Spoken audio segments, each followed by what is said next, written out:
میں نے آپ سے بات کی ایکسٹرا میریٹل افیئرس کی. سب سے بڑا نقصان اس چیز کا جو اس وقت ہو رہا ہے, ایک تو ایکسٹرا میریٹل افیئرز اپنی جگہ ہیں, کیونکہ ظاہر ہے کہ جب the type of content people will watch on these websites, they have categories, they have categorized this thing into different categories, and in fact they are even showing incest, and they are showing certain categories in which people think about the other person in a very sexual sense,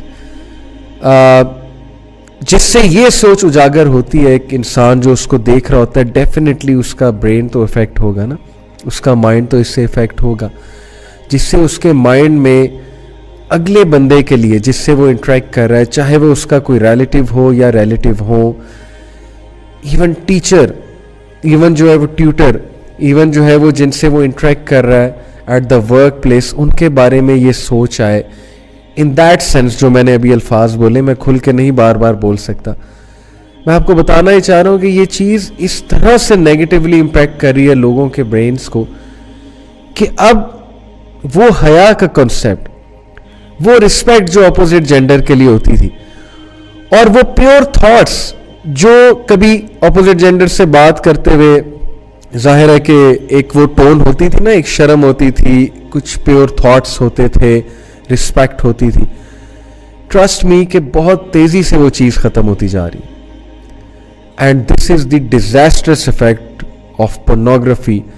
ان کے minds پہ جو اس کو بہت regularly دیکھتے ہیں. Obviously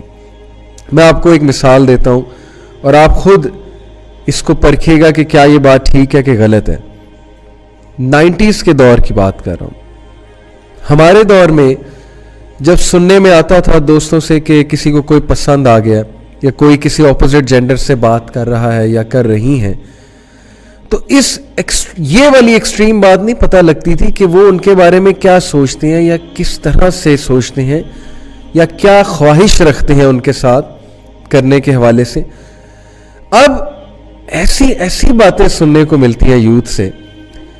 youth بیٹھی ہوئی ہے جی, آپس میں تصویریں شیئر ہو رہی ہیں, آپس میں کمپٹیشن ہو رہا ہے جی کہ اب تو یہ تصویر دکھا, میں یہ تصویر دکھاتا ہوں. کس کی؟ ظاہر ہے گرل فرینڈس کی. اور وہ بیچاری جو بے وقوف ہیں, میں اب کیا اس بارے میں بات کروں, جو اگلوں پہ ٹرسٹ کر کے اپنی پکچر بھی شیئر کر لیتی ہیں, یہ جانے بغیر کہ وہ پکچر کہاں تک شیئر ہوتی ہے اور وہ کس طرح مس یوز ہو سکتی ہے وہ پکچر. تو ان کے لیے میں صرف دعا ہی کر سکتا ہوں کہ اللہ تعالیٰ انہیں سمجھ عطا فرمائے, اللہ انہیں ہدایت عطا فرمائے. بٹ مائی پوائنٹ از کہ کس طرح سے محفلوں میں یہ بات کی جاتی ہے یوتھ کے درمیان, اور لڑکا اور لڑکی اب جب بات کرتے ہیں تو بہت جلدی, چونکہ ہماری سوسائٹی ہائپر سیکشولائز ہو چکی ہے نا اس طرح کے کنٹینٹ سے, بہت زیادہ, بہت جلدی سوچ اس طرف جاتی ہے کہ میں تصویر منگواؤں, اور وہ بھی عام تصویر نہیں. تھوڑا سا میں کھل کے آج بات کروں گا because this is all of this is happening in the society. This is called sexting, and there are so many statistics regarding it that will make you know کہ how dismal and how disastrous the situation is. Youth, when they talk to each other, they are exchanging pictures, they are involved in this thing جس کا میں نے ابھی نام لیا, and at the end of the day some of them get blackmailed, obviously by their boyfriends, obviously by those who are asking for pictures. And then they go through a lot of distress and emotional turmoil, and there is a lot of chance کہ کوئی آپ کے screen shots لے, کوئی جو ہے وہ آپ کی پکچرز کو ایکسپوز کرے اور پھر کسی بھی طرح ان کو مس ہینڈل کرے یا آپ کو بلیک میل کرے. تو یہ کیا سچویشن ہو گئی ہے, مطلب کہ کیا کرنے کے کام صرف یہ رہ گئے ہمارے نوجوان نسل کے لیے. سم ٹائمز اٹ سیمز کہ ایک ہوپ لیس سچویشن ہے. ایک طرف یوتھ کو جو ہے وہ دین کا بتایا جا رہا ہے, ایک طرف پیرنٹس ہیں جو ان کی اچھی تربیت کرنا چاہتے ہیں, ایک طرف جو ہے وہ پیرنٹس ان سے کچھ ایکسپیکٹیشنز رکھتے ہیں. لیکن on the other hand this thing